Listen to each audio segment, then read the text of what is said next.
دیکھنے والے کہا کرتے ہیں اللہ اللہ، یاد آتا ہے خدا دیکھ کے صورت تیری۔ اللہ نے صورت ہی ایسی بنائی، جمال ہی ایسا دیا، خوبصورتی ہی ایسی دی کہ جو حضور کو دیکھتے وہ دیکھتے ہی رہ جاتے۔ تو کتنے لوگ تھے کہ جنہوں نے محض حضور کو دیکھا، پھر اس کے بعد لب کھلے تو کلمہ ہی جاری ہوا۔ وہ خوبصورتی اور وہ جمال اللہ نے اپنے محبوب کو عطا کیا۔ آقا کریم علیہ الصلوۃ والسلام کا ایک ایک عضو بدن خوبصورتی کا مرقع تھا، بلکہ خوبصورتی کا معیار تھا۔ حسن کیا ہوتا ہے، حسن کا معیار کیا ہوتا ہے، جمال کسے کہتے ہیں، خوبصورتی کی تعریف کیا ہے، اعضائے محمد صلی اللہ علیہ وآلہ وسلم کا توازن دیکھ لو تو میں پتہ چلے گا کہ حسن کسے کہتے ہیں۔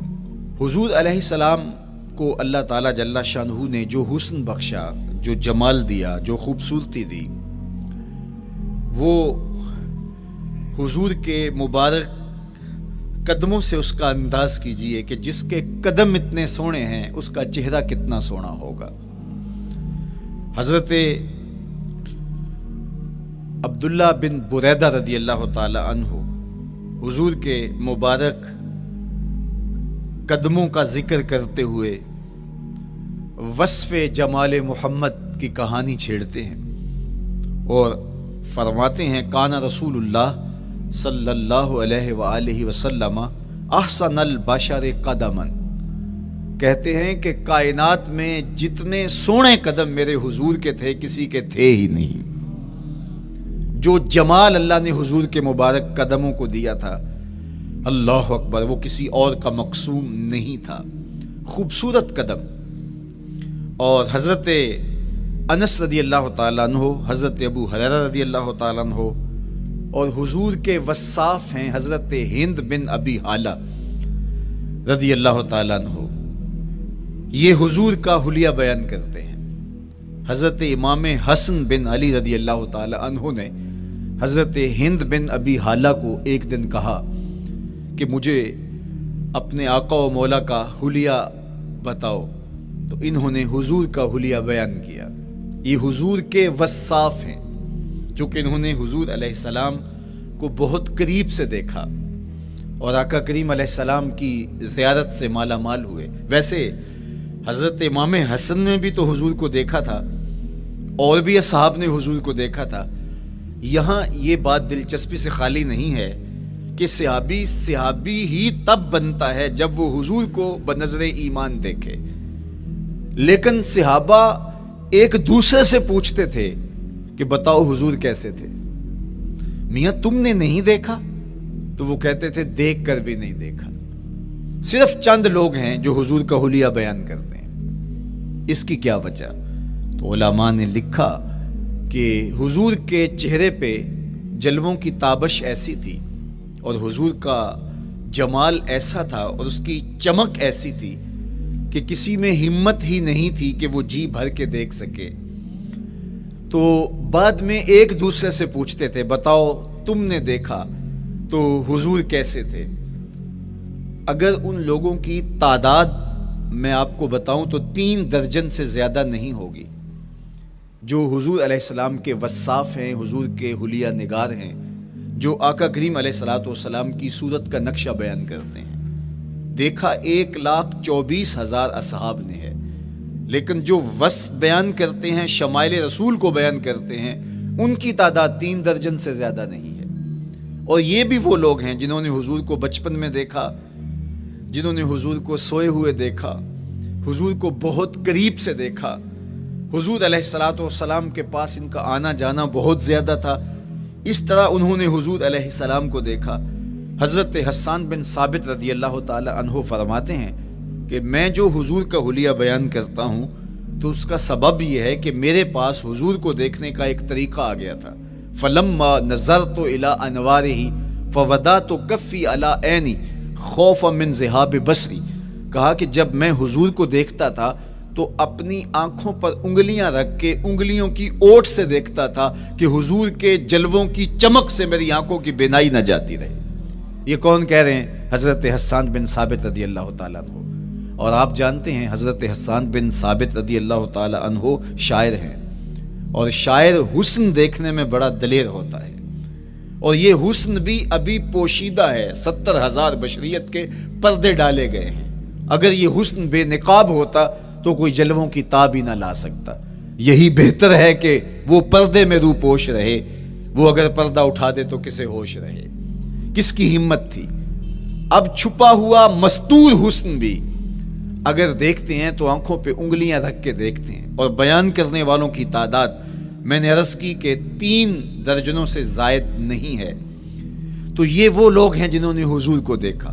اب امام حسن پوچھ رہے ہیں حضرت ہند بن ابی حالہ رضی اللہ تعالی عنہ کو کہ آپ نے حضور کو دیکھا تو مجھے بتائیے میرے نانا کا جمال کیسا تھا۔ تو حضرت ہند بن ابی حالہ نے حضور کا حلیہ بیان کیا۔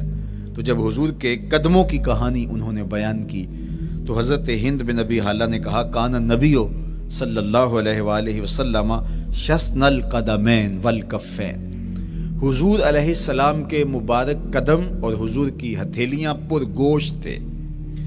یہ حضور علیہ السلام کے مبارک قدموں کا جمال بیان کرتے ہیں۔ اللہ اکبر۔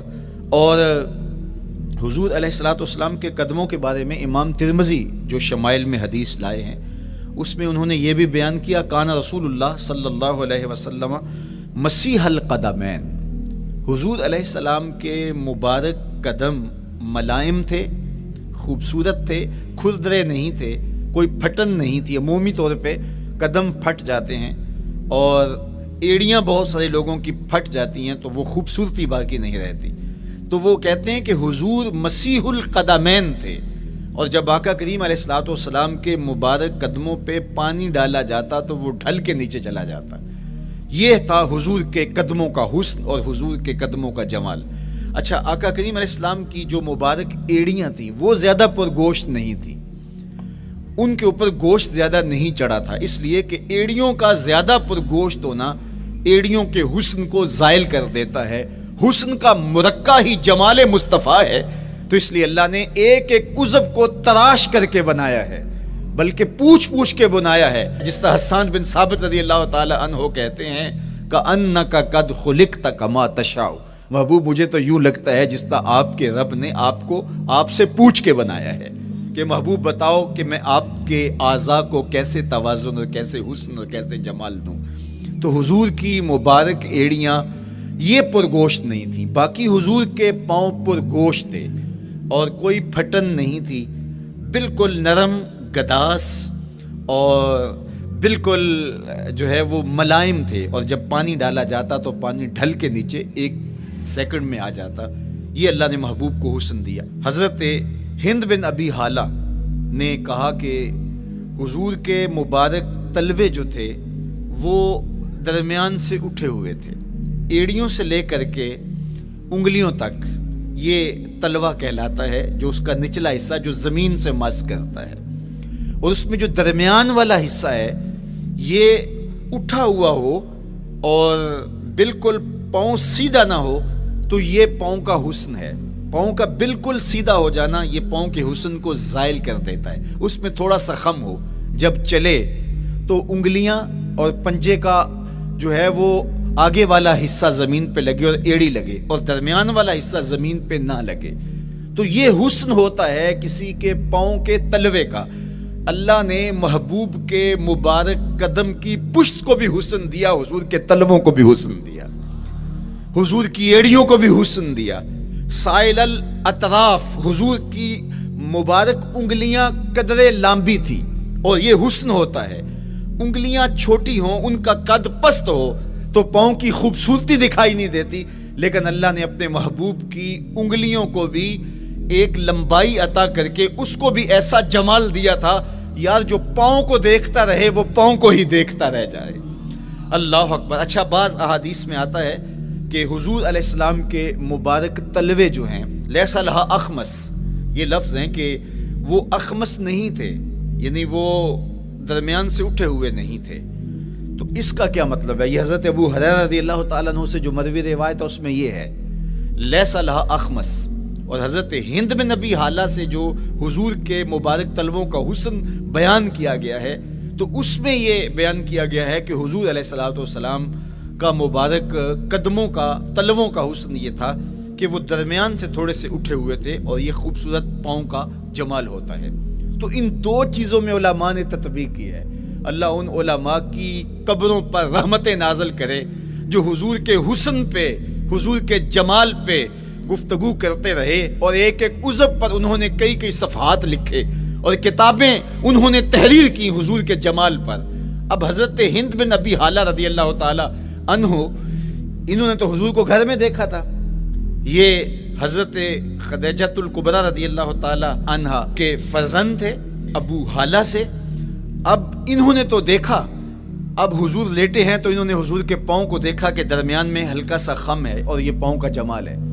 اب حضرت ابو ہریرہ رضی اللہ تعالی عنہ نے جو حضور کے پاؤں کو دیکھا تو یہ اندرون خانہ کا دیکھنا نہیں تھا، تو انہوں نے کیسے دیکھا؟ تو حضرت ابو ہریرہ سے مروی ایک روایت سے سمجھ آتی ہے کہ انہوں نے جو کہا کہ لیس لہا اخمس، کہ ان کے مبارک تلوے درمیان سے اٹھے ہوئے نہیں تھے بلکہ بالکل برابر تھے، تو اس کا کیا مطلب ہے؟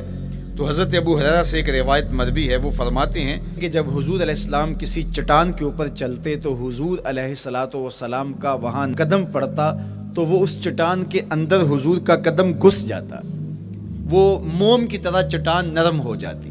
اس طرح زمین پر بھی حضور چلتے تو مبارک پاؤں کا جو نشان قدم ہے وہ پورا دکھائی دیتا۔ تو حضرت ابو ہریرہ رضی اللہ تعالیٰ عنہ اس سے یہ سمجھے کہ حضور کے تلوے جو ہیں وہ برابر ہیں۔ تو علماء نے اس پر گفتگو کی ہے۔ ایک تو حضور جب چلتے تھے تو آقا کریم پورے زور سے قدم زمین پہ رکھتے تھے اور اس وقار سے چلتے تھے کہ جس طرح حضور اونچائی سے نیچے کی طرف اتر رہے ہوں۔ تو جب پاؤں کو جما کر کے زور سے رکھا جائے تو پھر جو ہے وہ نشان نیچے پڑتا ہے، یا اللہ اپنے محبوب کے لیے زمین کو اور پتھروں کو بھی نرم کر دیا تو پھر حضور کے تلووں کا نقش بھی زمین کے اوپر جو ہے وہ حویدہ ہو جاتا۔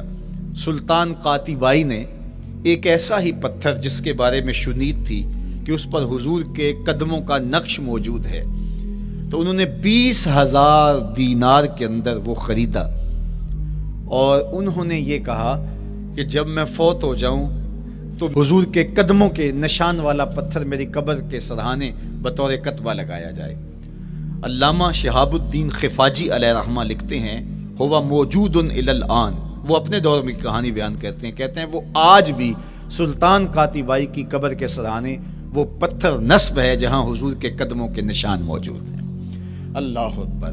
تو آقا کریم علیہ الصلوۃ والسلام کے مبارک تلوے، حضور علیہ السلام کی کم گوشت تراشی ہوئی ایڑیاں اور مسیح القدمین، حضور علیہ السلام کے ملائم نرم گداز پاؤں، ان کا حسن اور ان کا جمال، اور آقا کریم علیہ السلام کے قدموں کی انگلیاں جو قدرے لمبی تھی اور ان میں جو درمیان والی انگلی تھی وہ زیادہ لمبی تھی، اس پر حضرت میمونہ بنت کردم رضی اللہ تعالی عنہا اس انگلی کا حسن بیان کرتی ہیں، کہتی ہیں مجھے شوق ہوا کہ میں حضور کو دیکھوں، تو اپنے والد گرامی کے ساتھ حجۃ الوداع کے موقع پر میں بھی سعادت حج پا رہی تھی، تو حضور کو ملنے کے لیے جب ہم پہنچے تو آقا کریم اونٹنی کے اوپر سوار تھے، ناقہ پر جلوہ فراز تھے، تو میرے میں ہمت نہ ہو سکی کہ حضور کے چہرے کو دیکھ سکوں۔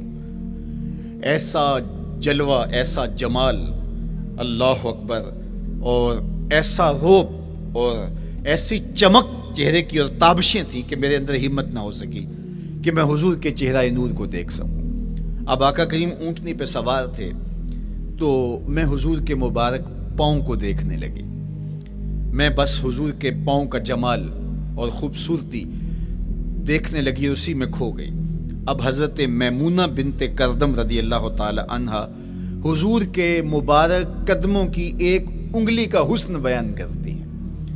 اللہ اکبر۔ حضرت میمونہ بنت کردم سے یہی ایک روایت مروی ہے، ساری زندگی ان کے پاس سرمایہ یہی تھا، جب کسی مجلس میں جاتی تو وہ کہتی تمہیں بتاؤں حضور کی مبارک انگلی کا حسن کیا تھا، یہ سرمایہ ساتھ لیے پھرتی کہ میں نے حضور کی انگلی کو دیکھا ہے، میں نے حضور کے قدم اور حضور علیہ السلام کے تلووں کی زیارت کی ہے۔ تو وہ اس حسن کو بیان کرتے ہوئے کہا کرتی تھی فما نسیتو فیما نسیتو طولا اصبع قدمہ السبابہ علی سائر اصابعہ، جو سبابہ انگلی ہے، انگوٹھے کے ساتھ والی انگلی کو سبابہ انگلی کہتے ہیں، اور اس کے ساتھ والی انگلی کا جو قد دراز تھا اور باقی انگلیوں کی نسبت وہ انگلی لمبی تھی، کہا اس کا حسن آج بھی میری نگاہوں میں گھومتا رہتا ہے اور ہر وقت میرے تصور میں رہتا ہے، میرے تصور سے کبھی اس انگلی کا جمال ہی ختم نہیں ہوا، انگلی کا حسن ہی کبھی زائل نہیں ہوا، ہر وقت اس کے تصور میں کھوئی رہتی ہوں۔ یار چہرے کے جمال کو کون بیان کرے گا، یہاں تو انگلی کا حسن بیان نہیں ہو رہا۔ ابھی وہ شعر پڑھا جا رہا تھا نا کہ قدموں پہ جبیں کو رہنے دو، قدموں پہ جبیں کو رہنے دو، چہرے کا تصور مشکل ہے، قدموں پہ جبیں کو رہنے دو، چہرے کا تصور مشکل ہے، جب چاند سے بڑھ کر ایڑی ہے رخسار کا عالم کیا ہوگا، جب چاند سے بڑھ کر ایڑی ہے رخسار کا عالم کیا ہوگا۔ تو اللہ نے اپنے محبوب علیہ الصلوۃ والسلام کو وہ جمال، وہ خوبصورتی اور حضور کے مبارک قدم، حضرت عبداللہ بن بریدہ رضی اللہ تعالی عنہ سے مروی روایت، کان رسول اللہ صلی اللہ علیہ وآلہ وسلم احسن البشر قدما، کہتے ہیں جتنے سونے قدم، جتنے من مونے قدم میرے حضور کے تھے، اتنے سونے قدم کسی اور کے تھے ہی نہیں۔ اللہ نے اپنے محبوب کو وہ جمال، وہ خوبصورتی اور وہ نور عطا کیا تھا۔ اچھا، یہ قدم، یہ ایڑیاں، یہ مبارک تلوے اور یہ داراز انگلیاں اور ان انگلیوں کی چمک اور ان کی رنگت کا جمال اور خوبصورتی، جہاں اس کا صوری حسن تھا تو مانوی حسن بھی دیکھنے والا تھا۔ یہ قدم اٹھ جائیں، اللہ اکبر، تو تقدیر کے فیصلے ہوتے دکھائی دیتے ہیں۔ ان قدم کی اونچائی، ان قدم کی بلندیاں کہ عرش حق ان قدموں کے بوسے لے رہا ہے۔ اور میرے امام بولے، زہے عزت و اے طلائے محمد، زہے عزت و اے طلائے محمد، کہ ہے عرش حق زیر پائے محمد۔ قدموں کا حسن وہ بھی دیکھنے والا اور قدموں کی بلندی اور اونچائی اور اس کی شان و شوکت وہ بھی دیکھنے والی۔ اللہ اکبر۔ آقا کریم علیہ السلام حضرت ابوبکر صدیق کے ساتھ، حضرت عمر فاروق کے ساتھ اور حضرت عثمان غنی کے ساتھ احد پہاڑ پر تشریف لے گئے۔ یہ حدیث آپ نے بارہا علماء سے سنی ہے۔ احد کی چھاتی پہ جب حضور کے قدم آئے، اللہ اکبر، تو وہ خوشی سے جھوم اٹھا، مقدر جاگ گئے، بخت بیدار ہو گئے۔ ان کے قدم جو کہ اس شاک کی آنکھوں کی ٹھنڈک ہے، جب چھاتی پہ آ جائیں تو کون عاشق نہیں جھوم جائے گا۔ یہ تو حضور کے قدموں کے حسن کو بیان کیا جا رہا ہے، آپ کی روح رقص کر رہی ہے اور آپ کا دل جو ہے وہ ایک عجیب سرور اور کیف کی وادی میں اور ایک جو ہے وہ خوشیوں کے جو ہے وہ عالم میں نہال ہوتا چلا جا رہا ہے۔ لیکن یہ قدم جب چھاتی پہ آیا تو پھر احد، ظاہر تو پتھر ہے احد، لیکن حضور سے پتھر بھی پیار کرتے ہیں۔ فرمایا احد جبل یحبنا ونحبہ، احد ہم سے پیار کرتا ہے، پہاڑ ہے، پتھر ہے، لیکن ہم سے پیار کرتا ہے، ہم اس سے پیار کرتے ہیں۔ اس کائنات میں صرف سرکش انسانوں اور جنوں کے علاوہ کائنات کی ہر شے حضور سے پیار کرتی ہے، حضور سے محبت کرتی ہے۔ آؤ میں تمہیں پیار کی ایک اور کہانی سناؤں۔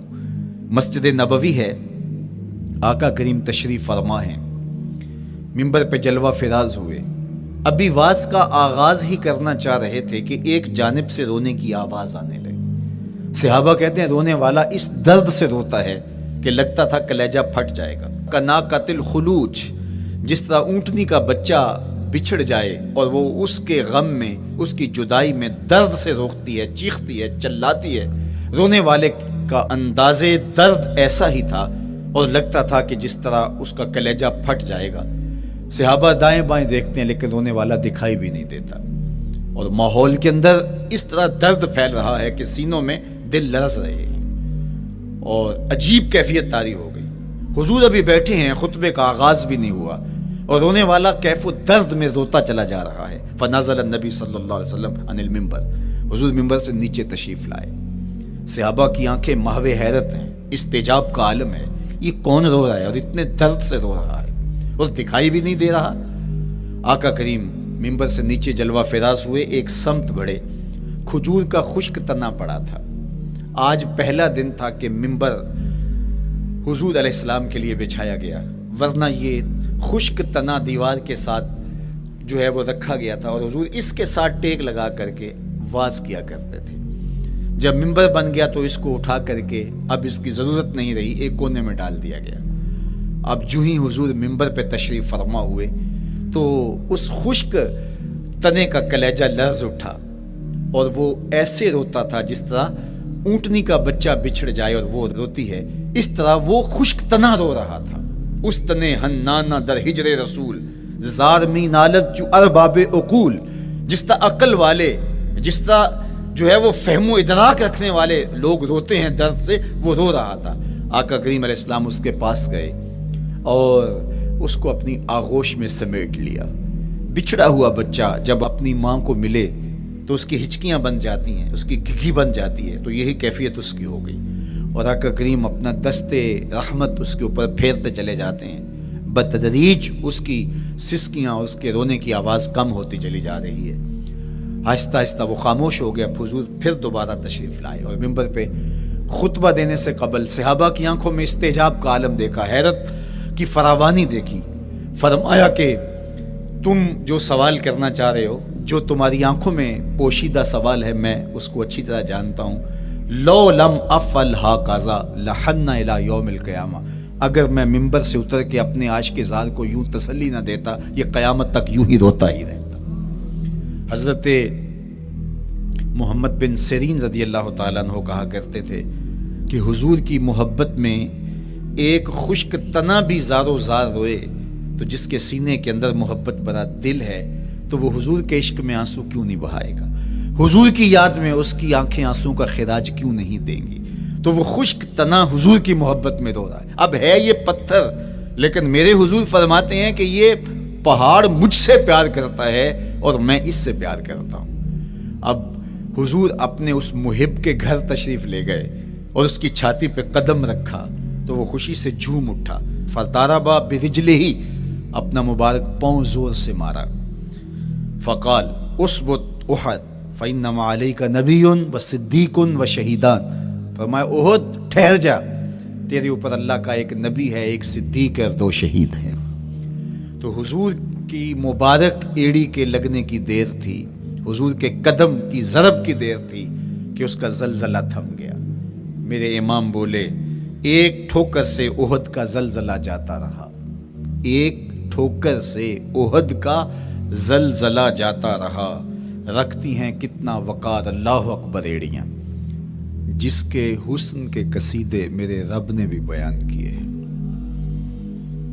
کبھی حضور کے چہرہ نور کا ذکر کرتے ہوئے والضحیٰ واللیل اذا سجا، کبھی حضور علیہ السلام کی مبارک زلفوں کا تذکرہ کرتے ہوئے حامیم، کبھی آقا کریم علیہ الصلوۃ والسلام کے مبارک ہاتھوں کا، کبھی دیگر اعضائے بطنیہ کا ذکر قرآن نے کیا۔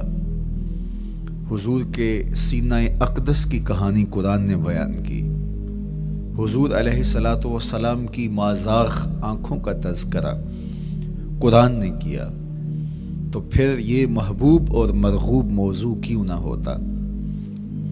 اور آقا کریم کو اللہ نے وہ جمال دیا تھا، وہ حسن عطا کیا تھا، وہ خوبصورتی دی تھی جو حضور کا ہی حصہ ہے۔ ویسے اللہ کا ہر پیغمبر، ہر نبی، ہر رسول خوبصورت ہوا، کوئی نبی ایسا نہیں ہے جو خوبصورت نہ ہوا ہو، یہ اللہ کا انتخاب ہے۔ آپ تو دکان پہ سیل مین بھی رکھیں تو اس کی باقی قابلیت کے ساتھ ساتھ اس کی شخصیت کو آپ دیکھتے ہیں کہ جو خوش شکل ہو، آنے والے کو متاثر کر سکے، باوقار لگے، تو جس کو اس نے نبی بنانا تھا تو اس کو اس نے یوں ہی یہ عظمت اور یہ رفت عطا کر دینی تھی۔ تو اللہ کا ہر نبی حسین، ہر نبی جمیل، لیکن جو جمال، جو خوبصورتی، جو حسن جو شان و شوکت اللہ نے میرے اور آپ کے آقا و مولا حضور ختمی المرتبت کو عطا کی، وہ حضور کا ہی مقسوم ہے، وہ حضور علیہ السلام کا ہی حصہ ہے۔ سر انور سے لے کر پائے نور تک حضور کا ہر عضو بدن خوبصورتی کا مرقع اور جمال کا معیار ہے۔ خوبصورتی کیا ہوتی ہے، حسن محمد کو دیکھ لو۔ کوئی عیب، کوئی نقص حضور کے پاکیزہ وجود میں نہیں رکھا گیا۔ خلقت مبرأ من کل عیب، حضور کے سامنے حضرت حسان بن ثابت نے یہ پڑھا اور آقا کریم نے اس پر خوشی کا اظہار کیا اور اللہ کی بارگاہ میں دعا کی، اللہم ایدہ بروح القدس، جبریل امین سے اللہ اس کی مدد فرما۔ تو انہوں نے یہ بات کہی کہ آپ کو ہر عیب سے مبرہ رکھا گیا ہے، آپ کا پیکر نور، آپ کا وجود مسعود حسن و جمال کا ایسا مرقع بنایا گیا کہ جس میں کوئی نقص نہیں رکھا گیا۔ صوری حسن بھی عطا کیا گیا، مانوی حسن بھی عطا کیا گیا۔ حضور کے اعضاء کا جو ظاہری حسن تھا وہ بھی اپنی مثال آپ تھا، اور جو باطنی جمال اور باطنی حسن اور باطنی کمال عطا کیا گیا تھا وہ بھی اپنی مثال آپ ہے۔ اگر حضور علیہ السلام کے مبارک ہاتھوں کو جمال دیا گیا ہے، لیکن جو توانائی عطا کی گئی، جو طاقت عطا کی گئی، ید اللہ کے جو جلوے ان ہاتھوں میں رکھے گئے، وہ بھی ایک دل آویز کہانی ہے۔ اگر آنکھوں کی پتلیاں خوبصورت ہیں اور آپ کی مبارک آنکھوں کی چمک سے کائنات اس کو دیکھ کر کے مبہوت ہو جاتی ہے، مازاق کے کجلے اس میں رکھے گئے ہیں، لیکن اس کا مانوی حسن بھی دیکھیے کہ حضور بیٹھے مدینے میں ہیں اور جنت کا مشاہدہ کر رہے ہیں۔ وہ توانائی بھی عطا کی گئی کہ جس طرح روشنی میں دیکھا جاتا ہے، حضور اسی طرح اندھیرے میں دیکھتے ہیں۔ فرمایا صحابہ صفیں سیدھی رکھا کرو، مت سمجھو کہ میں صرف آگے دیکھتا ہوں، میں آگے بھی دیکھتا ہوں، میں پیچھے بھی دیکھتا ہوں، میں تمہارے رکوع بھی دیکھتا ہوں اور دلوں میں پیدا ہونے والے خشوع بھی دیکھتا ہوں۔ اقبال بولے، اے فروغت صبح آثار و دہور، چشم تو بی نندائے ما فی الصدور۔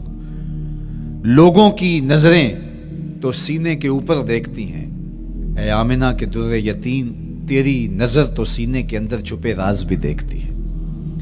تو صوری حسن بھی اور مانوی حسن بھی اللہ نے اپنے محبوب کو عطا کیا، اور اللہ جل شانہ نے وہ جمال دیا حضور کو کہ جو دیکھتا وہ دیکھتا ہی رہ جاتا۔ ایسی چمک، ایسی رانائی، ایسی خوبصورتی اور ایسا جمال تھا، دیکھنے والے کہا کرتے ہیں اللہ اللہ، یاد آتا ہے خدا دیکھ کے صورت تیری۔ کتنے لوگ ہیں جنہوں نے صرف حضور کے چہرے کو دیکھا اور لبوں پہ کلمہ جاری ہو گیا۔ معروف نام حضرت عبداللہ بن سلام رضی اللہ تعالیٰ عنہ کا ہے۔ یہودیوں کے بہت بڑے حبر تھے، بہت بڑے عالم تھے۔ حضرت یوسف علیہ السلام کی اولاد سے تعلق تھا، اور اس معاشرت میں ایک وقار کی مسند پہ براجماں رہتے، لیکن جو ہی حضور علیہ السلام مکے سے ہجرت فرما کے مدینہ تشریف لائے تو یہ حضور کو دیکھنے آئے۔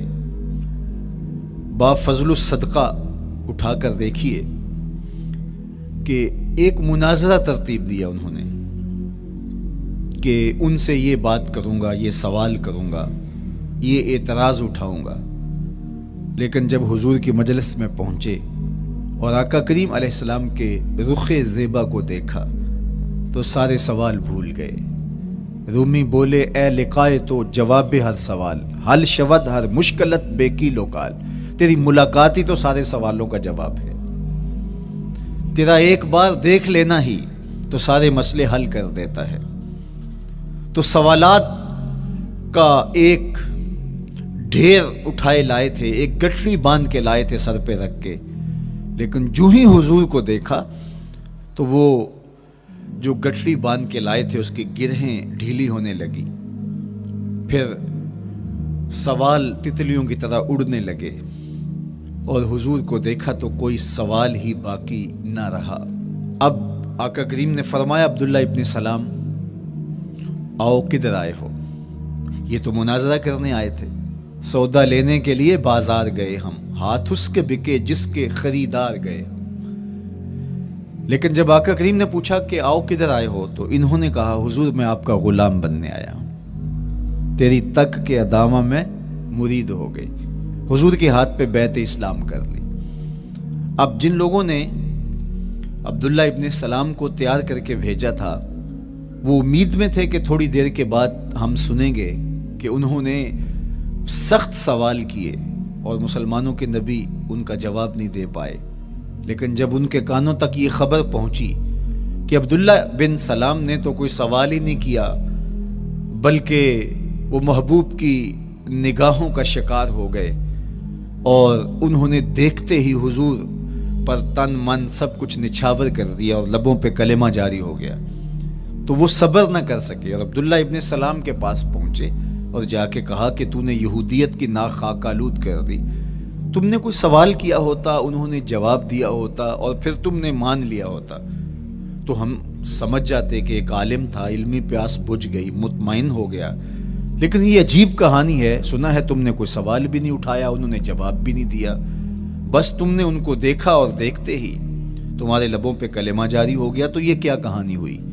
تو عبداللہ ابن سلام نے جو جواب دیا وہ آب زر کے ساتھ لکھنے کے قابل ہے۔ انہوں نے کہا کہ یہ بات میری سمجھ میں بھی نہیں آئی، جب میں اس آقا و مولا کی چوکھٹ پہ پہنچا اور میں ان سے سوال کرنے کے لیے لفظوں کو ابھی ترتیب ہی نہیں دیا تھا کہ میری نظر ان کے جمال جہاں آرا پہ پڑ گئی۔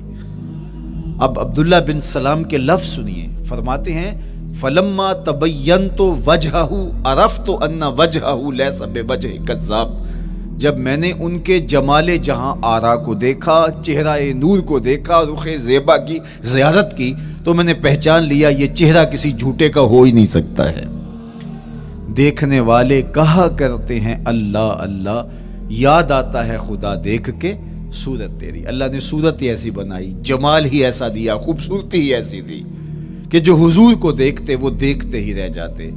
شہر مدینہ میں حاضر ہوتے ہیں تو وہ احد پہ تو ضرور جاتے ہیں، حضرت امیر حمزہ کے مزار پہ حاضری دینے کے لیے اور اس جبل احد کو دیکھنے کے لیے، اور یقین جانیے گا جبل احد کو جب ہم دیکھتے ہیں تو عجیب کیفیات میں ڈوب جاتے ہیں۔ میں تو وہاں دوستوں کو کہا کرتا ہوں کہ آج پورا مدینہ بدل گیا ہے، یعنی اس کی وہ صورت، وہ کچے مکان، وہ گروندے، وہ گھر، وہ کوچہ و بازار، وہ کچی سڑکیں، وہ ماحول آج وہ آپ کو نظر نہیں آ رہا۔ جہاں کچے مکان تھے جن کے اوپر چھت کھجور کے پتوں کی پڑی تھی، وہاں عالی نصب پلازے آپ کو نظر آتے ہیں، فلک بوس آپ کو ہوٹل نظر آتے ہیں، وہ کچی سڑکیں آج آپ کو وہاں دکھائی نہیں دیتی، وہاں تارکول کی بچھی ہوئی سڑکیں دکھائی دیتی ہیں، خوبصورت پتھر لگے ہوئے آپ کو نظر آتے ہیں، وہ ممیاتی ہوئی بکریاں، وہ جگالی کرتے ہوئے اونٹ آج آپ کو وہاں دکھائی نہیں دیتے، وہ ماحول آپ کو نظر نہیں آتا۔ تو پرانا مدینہ اگر ڈھونڈنے نکلیں بھی تو ظاہر ہے اگرچہ ان پختہ اور خوبصورت عمارتوں کے اندر بھی عکس جمال محمد کا پڑ رہا ہے، لیکن وہ پرانا دور اگر آپ تلاش کرنا چاہیں تو وہ آپ کو وہ چیزیں نہیں ملتی۔ لیکن جب آپ احد پہ جاتے ہیں تو میں دوستوں کو کہتا ہوں اس احد کو جی بھر کے دیکھ لو، اس پہ ڈائریکٹ میرے حضور کی نظریں پڑی ہوئی، یہ بدلا نہیں، یہ 14 صدیوں سے جیسا تھا آج بھی ایسا ہے، اس پہ میرے حضور کی نظریں ڈائریکٹ پڑی ہوئی ہیں، اور آقا کریم علیہ الصلوۃ والسلام نے اس کو یوں دیکھا ہے۔ تو یہ احد حضور سے محبت کرنے والا ہے، حضور سے پیار کرنے والا ہے، اور اس پیار کی وجہ سے یہ پتھر قیامت کے دن جنت میں جائے گا، یہ پہاڑ جنت میں جائے گا۔ یار اگر ایک پہاڑ حضور سے پیار کر لے تو وہ مکین جنت بن جاتا ہے، اور اگر حضور کا غلام ایک عاشق حضور سے محبت کرے تو اللہ اس کو کتنے درجے عطا فرمائے گا۔ تو آقا کریم نے زور سے قدم مارا اور فرمایا احد ٹھہر جا، تیرے اوپر اللہ کا ایک نبی ہے، ایک صدیق ہے اور 2 شہید ہیں۔ اللہ اکبر۔ تو یہ حضور علیہ الصلوۃ والسلام کے مبارک قدم کی شان ہے، یہ حضور کے ایک مبارک قدم کا جمال ہے اور اس کی خوبصورتی ہے۔ غزوہ ذات الرقاع کے اندر حضرت جابر کا اونٹ چلتے چلتے تھک گیا، سفر لمبا تھا اور اونٹ کمزور تھا، تو چلتے چلتے اس کو تھکن ہو گئی۔ اب وہ قافلے سے پیچھے رہتا چلا جاتا ہے، تو اس نے حضور کی خدمت میں عرض کی، یا رسول اللہ، یہ اونٹ تھک گیا ہے اور میں قافلے کے ساتھ چل نہیں پا رہا۔ تو آقا کریم علیہ الصلوۃ والسلام نے اپنے مبارک قدم سے اس اونٹ کو ٹھوکر لگائی۔ فَنَشِطَ حَتَّى كَانَ مَا يَمْلِكُ زَمَامَهُ۔ حضرت جابر کہتے ہیں اس کی لگام سنبھالی نہیں جاتی تھی، اتنا تیز چلتا تھا۔ یار جس کے قدموں کی ٹھوکر سے یہ توانائی آ جائے، اس کے ہاتھوں کی توانائی کا عالم کیا ہوگا۔ تو اللہ نے صرف حضور کے مبارک قدموں کو صوری حسن ہی نہیں دیا تھا، مانوی جمال اور توانائی بھی عطا فرمائی تھی۔ حضور علیہ السلام کے چچا جناب ابو طالب کہتے ہیں کہ میں حضور علیہ السلام کے ساتھ تھا، تو راستے میں ذی المجار کی منڈی آئی اور وہاں حالات ایسے تھے کہ پینے کے لیے پانی دستیاب نہیں تھا۔ تو میں نے کہا کہ عطشت ولیس عندی ماء، مجھے تو سخت پیاس لگی ہے اور پانی بھی پاس نہیں ہے۔ فنزل النبی صلی اللہ علیہ وسلم وضرب بقدمہ الارض فخرج الماء فقال اشرب۔ تو حضور نے اپنے مبارک پاؤں سے زمین پر ٹھوکر لگائی، چشمہ پھوٹ پڑا اور آقا کریم نے فرمایا چچا پانی پی لیجیے۔ تو وہ پاؤں اگر زمین پہ لگے تو چشمے پھوٹے، اگر احد پہاڑ پہ وہ پاؤں پڑے تو اس کا زلزلہ جاتا رہے، اور اگر وہ کسی جانور کو حضور ٹھوکر لگائیں تو اس کے اندر اس قدر تیزی آ جائے کہ اس کی باغ سنبھالی نہ جائے، اتنا سریع رفتار ہو جائے۔ اب ان قدموں پہ کون قربان نہیں ہوگا؟ یار ان قدموں کو چومنے کے لیے جبریل بھی تو بے تاب دکھائی دیتے ہیں۔ معراج کی شب جب جبریل حاضر خدمت ہوئے، حضور محو استراحت ہیں، تو جبریل عرض گزار ہوئے، مالک تیرا محبوب تو سو رہا ہے۔ اللہ اکبر، تبارک اللہ، شان تیری تجھی کو زیبا ہے بے نیازی، کہیں پہ جوش لن ترانی، کہیں تقاضے وصال کے تھے۔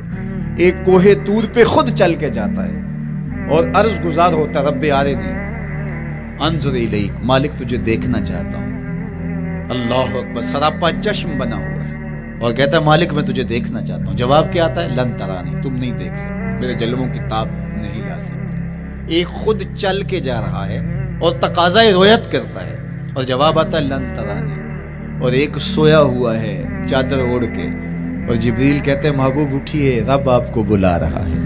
تبارک اللہ، شان تیری تجھی کو زیبا ہے بے نیازی، کہیں پہ جوش لن ترانی، کہیں تقاضے وصال کے تھے۔ تو جبریل حاضر خدمت ہوئے، حضور استراحت میں ہیں، تو آواز آئی یا جبریل قبل قدم ہے، میرے محبوب کے قدموں کو چوم لے۔ اب جبریل حضور علیہ السلام کے قدموں کو بوسے دے رہے ہیں۔ کسی نے جبریل سے تصور کے عالم میں پوچھا، حضور کے قدم چومے، حضور کے تلووں کو بوسے دیے، بتا کیفیت کیا ملی؟ تو بولے نہ جنت کی کلیوں میں دیکھا مزہ جو محمد کی تلیوں میں دیکھا۔ وہ سرور وہاں جو نصیب ہوا۔ وفد عبد القیس جب مدینہ المنورہ آیا تو ان میں ایک صاحب ہیں، وہ کہتے ہیں میں دوڑتا ہوا حضور کے پاس آیا، بس بے چینی تھی، اضطراب تھا۔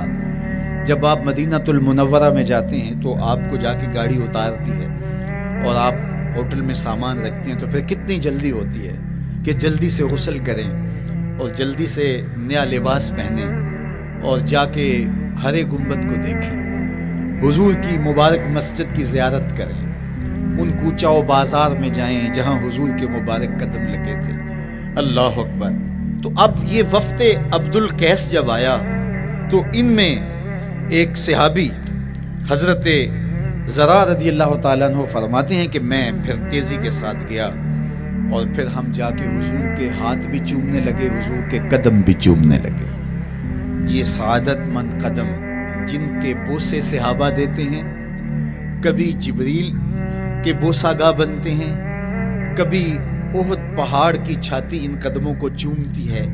یہی قدم ایک موقع ایسا آتا ہے یاد خدا میں، اللہ کے شکرانے میں، نماز میں، لمبے قیام میں سوج جاتے ہیں۔ اور میرا مالک کہتا ہے اے چادر اوڑھنے والے ساری رات جاگا نہ کر کبھی سو بھی لیا کر۔ اللہ اکبر۔ تو یہ حضور علیہ السلام کے مبارک قدموں کا جمال اور مبارک قدموں کا حسن اور خوبصورتی ہے۔ اللہ نے اپنے محبوب علیہ السلام کے مبارک قدموں کو صوری اور معنوی حسن سے نوازا، اور یہ حسن حضور کے مبارک قدموں کا ہے، پھر جس کے قدم اتنے سونے ہیں اس کا چہرہ کتنا حسین ہوگا۔ ایک سوال اٹھ سکتا ہے کہ حضور کے حسن کو بیان کرنے کا مقصود کیا ہے؟ تو صاحب، کسی کے حسن کو بیان کرنے کا مقصود یہی ہوتا ہے کہ اس سے پیار اور محبت کا رب قائم ہو، اور اگر قائم ہے تو مضبوط ہو۔ ہم حضور علیہ السلام کے حسن کو بیان اسی لیے کرتے ہیں، اور محدثین نے اس پر باقاعدہ کتابیں اسی لیے لکھی اور کتب حدیث میں باقاعدہ شمائل رسول پہ باب اسی لیے باندھے تاکہ لوگوں کے سینے میں حضور کی محبت کی جوت لگے، اور وہ جو شعلہ جوالہ ان کے سینے میں حب رسول کا ہے وہ اور بھڑک اٹھے، اور بندہ جس سے محبت کرتا ہے پھر اس کی اطاعت بھی کرنے لگ جاتا ہے۔ تو جو محبوب اتنا سونا ہے، اتنا جمال آفریں ہے، اور جس کے قدم اتنے سونے ہیں، پھر اس کے نقش قدم کو کیوں نہ تھام لے، اس کے نقوش پا کو خضر راہ کیوں نہ بنا لے، پھر ان کے اٹھنے والے قدموں پر اپنی زندگی کیوں نچھاور نہ کر دیں۔ اگر سر پہ رکھنے کو مل جائے نقش نال حضور تو کہیں کہ ہاں تاجدار ہم بھی ہیں۔ یعنی وہ قدم تو قدم رہا، اس قدم کی رعنائیاں، اس کی خوبصورتیاں، اس کا جمال اور اس کا حسن تو حسن رہا۔ جہاں وہ مبارک قدم لگا، جہاں وہ نقش لگا، اگر وہ نقش بھی سر پہ رکھنے کو مل جائے تو کہا کہ اگر سر پہ رکھنے کو مل جائے نقش نال حضور، حضور علیہ السلام کا قدم تو جزو بدن رسول ہے۔ حضور علیہ السلام کے مبارک قدموں میں وہ جو نالین تھی، اس نالین کا بھی نقش وہ اگر سر پہ رکھنے کو مل جائے تو ہم زمانے کے تاجدار کہلائیں گے، اور جن کے سر پہ حضور کا قدم آ جائے ان کا مرتبہ کیا ہوگا۔ تو یہاں اس نقش کو بھی دیکھیے، حضور کے مبارک قدموں میں جو نالین آیا اس کو نالین شریف کہتے ہیں۔ اس نال کو نال شریف یا ان نالین کو نالین شریف کہا جاتا ہے، اس لیے کہ وہ حضور کے مبارک جسم سے جڑ گئے، حضور سے ان کا ربط پیدا ہو گیا، وہ جزو بدن رسول نہیں ہیں، تو اس کا یہ مرتبہ ہے۔ تو پھر حضور علیہ السلام کی شان اور حضور کی عظمت کیا ہوگی، اللہ اکبر۔ بلکہ حضور علیہ السلام کے نالین جہاں رکھے جائیں، وہ کسی نے کہا نا کہ ذرے اس خاک کے تابندہ ستارے ہوں گے، ذرے اس خاک کے تابندہ ستارے ہوں گے جس جگہ آپ نے نالین اتارے ہوں گے۔ وہ جگہ جہاں حضور کے قدم نہیں، حضور کے قدموں سے مس ہوئے ہوئے نالین رکھے جائیں، وہاں جو ذرے اس نالین کے تلووں کو چومتے ہیں وہ بھی آسمان کے ستاروں سے اس شاخ کو حسین دکھائی دیتے ہیں، وہ بھی زیادہ چمکدار دکھائی دیتے ہیں، اور اس شاخ کی آنکھوں کا سرما اور ان کے دل کا قرار اور روح کی ٹھنڈک قرار پاتے ہیں۔ تو یہ ہے حضور علیہ السلام کی نسبت کا احترام اور حضور کی محبت کا اثر جو اس شاخ کے سینے میں محسوس کیا جاتا ہے۔ اللہ مجھے آپ کو اپنی خاص پناہیں، امان اور